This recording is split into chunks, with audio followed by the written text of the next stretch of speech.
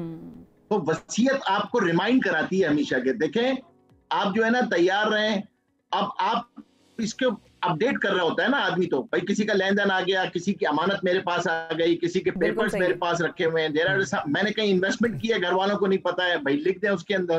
کوئی چیز ہے کسی کے پاس امانت رکھی ہوئی ہے، کسی سے پیسے لیے ہیں، تو ایک دفعہ نہیں ہوتی. وصیت کا ایک حصہ تو کنٹینیوسلی اپڈیٹ ہوتا رہتا ہے، کیونکہ لیجر اپڈیٹ ہو رہا ہوتا ہے نا، بالکل لین دین ہوتا ہے. اور یہ بہت ضروری چیز ہے. دنیا میں تو آپ ادائیگی کر دیں گے، بچ جائیں گے. آپ سوچیں حضور پاک صلی اللہ علیہ وسلم نے جنازے کی نماز نہیں پڑھائی ہے اس شخص کی جو مقروض تھا، اور اس نے نہ پیچھے وصیت کی تھی، نہ وارث چھوڑے تھے، نہ مال چھوڑا تھا. اللہ اکبر. تو مقروض کا جنازہ نہیں پڑھایا ہے. قرض بہت بڑی شہادت، شہید کا ہر گناہ معاف ہو جاتا ہے، قرض معاف نہیں ہوتا. تو یہ جو قرض ہے یہاں تو معاملہ چھوٹ جائے گا نا، آسان ہے، لے دے کے چھوٹ جائے گا. وہاں تو اعمال دینے پڑیں گے. آگے آنے کی تو ساری کرنسی اعمال ہے، رننگ کرنسی اعمال ہے وہاں کی. تو اسی لیے ہمیں اس کی فکر کرنی چاہیے، اور اس کو باقاعدہ پھر معافی تلافی بھی اسی طریقے سے کرنی چاہیے. لوگوں سے بھی معافی تلافی کر لیں، اس کی بھی وصیت کریں، اور پھر جب وصیت ہو تو اس کو ادا کرنے کی فکر بھی کریں.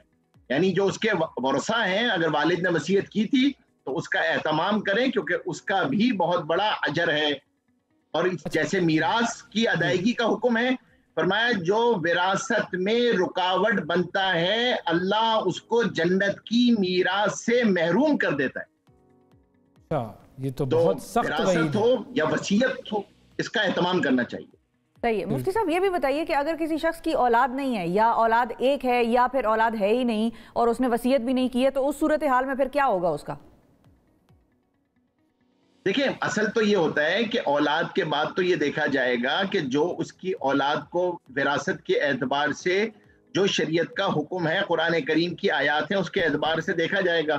پھر اگر مال بچے گا تو دیکھا جائے گا اس کے رشتہ داروں میں کون باقی ہے. یعنی دیکھا جائے گا کہ اس کے بھائی ہیں، چچا ہیں، تایا ہیں، بھائیوں کی اولاد ہے، تو اس میں تقسیم ہوگا.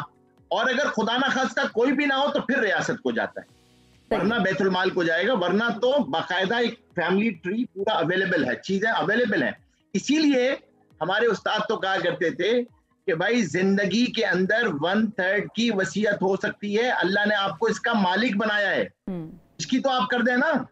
پیچھے والوں کو کیوں تکلیف میں ڈال کے جا رہے ہیں؟ صحیح بات ہے، بالکل. پیچھے والوں کو پرابلم میں کیوں ڈال کے جا رہے ہیں کہ وہ بیٹھ کے لڑتے رہے آپس میں کہ نہیں اس وقت تو نیڈ یہ ہے، گراؤنڈ ریالٹیز یہ ہیں، نیسیسٹیز یہ ہیں.